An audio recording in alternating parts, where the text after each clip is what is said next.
हल्द्वानी में इतने लोग आ चुके हैं, ठेले लगा रहे हैं, क्यों लगा रहे हैं? उनके आधार कार्ड देखने चाहिए कि ये बाहर के लोग यहाँ आकर के क्यों। और हमारे काफी पुलिसकर्मियों को इन लोगों ने मारा पीटा और यहाँ तक कि जान के लाले उनको पड़ गए, तो काफी लोगों ने फिर उनको, उन्हीं के लोगों ने भी काफी लोगों ने आक्रमण हुआ है ना, उसमें बाहर के लोगों को जो डर था उन्होंने इस समय का मौके का पूरा मतलब बाहरी लोग इतने आ चुके हैं कि यहाँ पे जो पुराने लोग हैं हल्द्वानी के, वो खुद शायद इस भीड़ में हो जा सके, वो एक दूसरे को पहचान नहीं पा रहे हैं कि हमारे पुराने लोग होते हैं। 8 फरवरी की शाम हल्द्वानी के बनभूलपुरा क्षेत्र में एक बड़ी घटना होती है जो काफी बड़ा रूप ले लेती है। वहां पर आगजनी होती है, पत्थरबाजी होती है, इसमें कई पुलिसकर्मी घायल हो जाते हैं।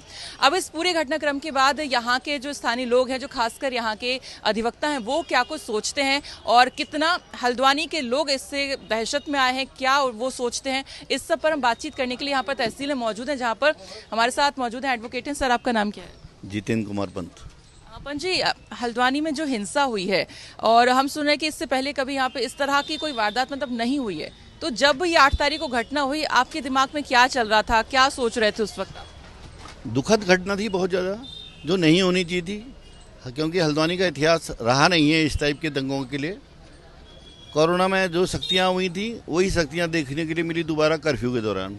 उससे आम जन जो है ना, वो बहुत पीड़ित हो जाता है। उसके जो सुबह कमा के रात को खाता है, उसके लिए सबसे बड़ी समस्या होती है। कानून का राज होना चाहिए, जंगल राज नहीं होना चाहिए। लगा कुछ कि जंगल राज की तरह से इस मसौदे को निपटाया गया है, कानूनन निपटाना चाहिए था। उसको मौका मिलना चाहिए, दोनों को, अपराधी को भी मौका मिलना चाहिए और विपक्ष को भी। तो यही है कि मैं तो कानूनन बातें करूँगा कि अगर हाई कोर्ट में जो सरकारी वकील ने ब्रीफिंग दी थी कि हम अभी सीनियर नहीं हैं, अगली डेट में करेंगे, तो इतनी जल्दीबाजी नहीं करनी चाहिए थी कोई भी चीज़ को नुकसान करने की, जिसका माहौल बहुत एकदम गर्मा गया। बस ये है। आपका क्या कहना है, मतलब एज एन एडवोकेट भी पूछेंगे, तो आपका इसको लेके क्या व्यू है, कहाँ पे आप चूक मानते हैं, क्या आपकी मतलब राय है? अपना नाम भी बता दें। मेरा नाम सुनील पंत है और जो 8 तारीख को ये घटना घटी, ये नहीं घटनी चाहिए थी। खासकर उन लोगों ने जब अतिक्रमण किया हुआ था तो उस अतिक्रमण को हटाने प्रशासन गई थी, तो उस अतिक्रमण को हटाना उनका काम था। और ये तो जगह जगह पे लोगों ने कब्जे कर रखे हैं, तो पूरा बनभूलपुरा ही जो है उस पर बसा हुआ है सरकारी ज़मीन पर। तो कल के दिन और भी हटाएंगे तो उसमें इसका मतलब यही भी आना है उन लोगों का सबका। तो ये चीज़ें नहीं होनी चाहिए थी, गलत हुआ जो भी हुआ। और हमारे काफ़ी पुलिसकर्मियों को इन लोगों ने मारा पीटा और यहाँ तक कि जान के लाले उनको पड़ गए, तो काफ़ी लोगों ने फिर उनको, उन्हीं के लोगों ने भी काफ़ी लोगों ने बचाया। ऐसा नहीं कि सभी लोग ऐसे हैं, लेकिन जो अराजक तत्व हैं उन्होंने काफ़ी कुछ ऐसी कोशिश की कि उनको मार दें या जला दें, जो भी करना, तो नहीं होना चाहिए था। आप कानूनी एंगल से बता रहे हैं कि थोड़ा सा इसमें सुनवाई के लिए वेट करना चाहिए था, तो ये क्या चूक मार रहे हैं कि इसी वजह से थोड़ा सा? क्या जी? ये जो आपने कहा कि कानूनी तरीके से चीज़ों को निपटाना चाहिए था, थोड़ा वेट करना चाहिए था, कोर्ट में मैटर था ही, तो इससे लेकर आपका क्या? उसमें यही है कि कोर्ट जो है, न्याय व्यवस्था जो है अपनी सुचारू रूप से चलती है। जब कोर्ट में किसी को टाइम दिया जाता है तो उस तारीख तक का इंतजार करना ही चाहिए था।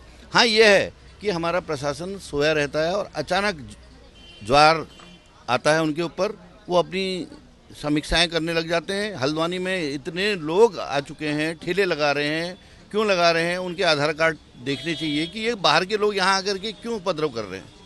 वही करके गए हैं यहाँ पर, क्योंकि यहाँ का माहौल जो है शुरू से ही शांत रहा है और ये चीज़ पहली बार देखने को मिली, तो बड़ा अंदर तक आहत हो गए हम लोग। और भी यहाँ पे पीछे बैठे हुए हैं सर, इनसे बातचीत करते हैं। हल्द्वानी में जो हिंसा हुई है, ये शायद आप लोगों ने पहली बार ही ये इस तरह की हिंसा देखी होगी, तो क्या सोच रहे थे 8 तारीख की शाम को, जब इस तरह की आप खबरें सुन रहे थे कि भाई वहाँ पे इस तरह की पत्थरबाजी हो रही है, इस तरह की घटना हो रही है, तब आपके मन में क्या आ रहा था? मैम, ये जो हमारा उत्तराखंड है, देवभूमि है, आज तक कभी भी इस तरह की घटनाएं यहाँ को देखने में नहीं मिली।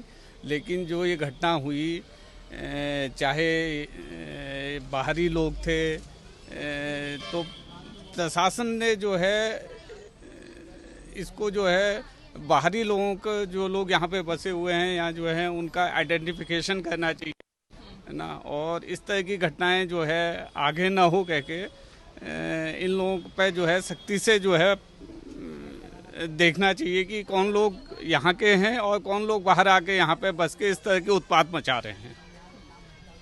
बाहर के लोग बहुत बच चुके हैं मैडम। मेरा कहना यह है कि बाहर से इतने लोग आए हुए हैं कि उनका न तो आइडेंटिफिकेशन होता है न कुछ होना है, और लोकल लोगों के ने यहाँ पे वो रोजगार नहीं कर रखा जो सब बाहर के लोगों ने कर रखा। जगह जगह पे ठेले देख लीजिए, जैसे आप रेहड़ी देख लीजिए, वो देख लीजिए कि लोकल का तो मेरे ख्याल से 5% या 10% मिलेगा। सब जो है बाहर से, कोई कहीं से है, कोई यूपी से, कोई किधर से है, तो सब लोग आए हुए हैं। जिम्मेदार मानते हैं लोग यहाँ पर आकर बस जाते हैं, कोई उनका वेरिफिकेशन नहीं। और हम यहाँ पे देख रहे हैं कि उनके तमाम जैसे दस्तावेज होते हैं, आधार कार्ड, ये सब बने हुए हैं, गैस कनेक्शन यहाँ पर है, तो फिर उनको हटाना मतलब नहीं होता ना। हाँ, वेरिफिकेशन नहीं करते हैं उनका समय में। बाहर से आकर के जितने भी हैं ये लोग, इनका वेरिफिकेशन करें। अगर ये इधर के हैं तो इनको यहाँ पर रहने की व्यवस्था वगैरह जो वो कर रहे हैं तो करने दिया जाए, लेकिन अतिक्रमण वाले स्थान में उनको समय में ही हटाना चाहिए। राजनीति में मैं इसलिए बात नहीं करूँगा क्योंकि नेताओं ने इनको बिजली, पानी, सड़क सब उपलब्ध करा दी है सरकारी ज़मीनों में, जिसका परिणाम ये होता है कि ये बेचारे अपना थोड़ी जमा पूंजी जो होती है उसमें लगाते हैं, मकान बनाते हैं, बाद में ऐसे उजाड़े जाते हैं। तो वो भी दुखदायी है। उनके विषय में भी जरूर सोचा जाना चाहिए। लेकिन इस तरह की जो घटना हुई है, पूरा हल्द्वानी दहल गया उस दिन। मतलब नगर निगम के कर्मचारियों से भी हमने बात की, प्रशासन के लोगों से भी, खासकर पुलिसकर्मी और नगर निगम के कर्मचारी ये काफ़ी ज़्यादा, क्योंकि उन्होंने सामने से फिर सब चीज़ें की हैं।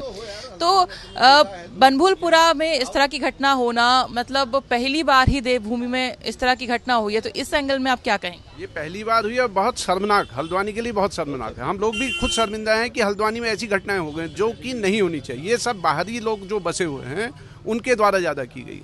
क्योंकि जो भी अतिक्रमण हुआ है ना, उसमें बाहर के लोगों को जो डर था, उन्होंने इस समय का मौके का पूरा फायदा उठाया और माहौल खराब कर दिया। बस सीधी सी बात ये है। आप क्या नाम है आपका?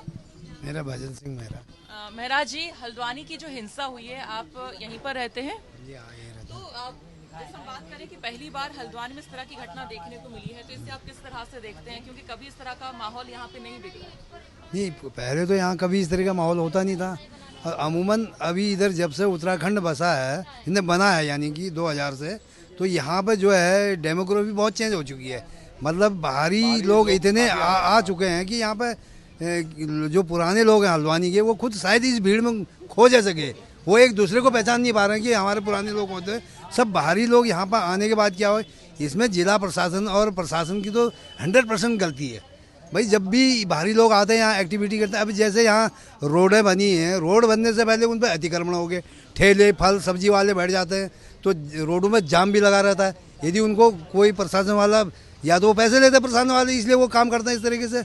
अराजकता इसीलिए फैलती है कि फिर वो लोग हावी हो जाते हैं। ये कहाँ से आए हैं, वो व्यक्ति कौन है जो ये काम कर रहे हैं, जो यहाँ पे व्यवसाय कर रहे हैं, जो रोडों में ठेले लगा रहे हैं, जो अतिक्रमण करे बैठे हैं, वो सारे व्यक्ति जो हैं यहाँ हल्द्वानी के ना होकर बाहरी क्षेत्र के हैं, जिनका कोई अता पता नहीं है, कोई सत्यापन नहीं है उनका। पता ही नहीं चलता, वेरिफिकेशन नहीं होता। जैसा वेरिफिकेशन समय समय में करना चाहिए इनका, वेरिफिकेशन इनका समय समय में करना चाहिए। मुझे तो लगता है कि वेरिफिकेशन होता ही नहीं। वो आगे हमारे ही जो हम लोग यहाँ 70-80 साल से बसे हुए हैं, उन्हीं लोगों को धमका जाते हैं। अभी पूरी डेमोग्राफी चेंज हो चुकी है। पहाड़ों में भी कई लोग जो है धारचूला, पिथौरागढ़, अल्मोड़ा, चंपावत और नज़दीक तो से भीमताल में तो सब ऐसी जगह बसे हैं जहाँ हम लोग प्लान कर गए हैं, वो लोग वहाँ जाके बसे हैं। आखिर क्यों बसे हैं वहाँ जाके?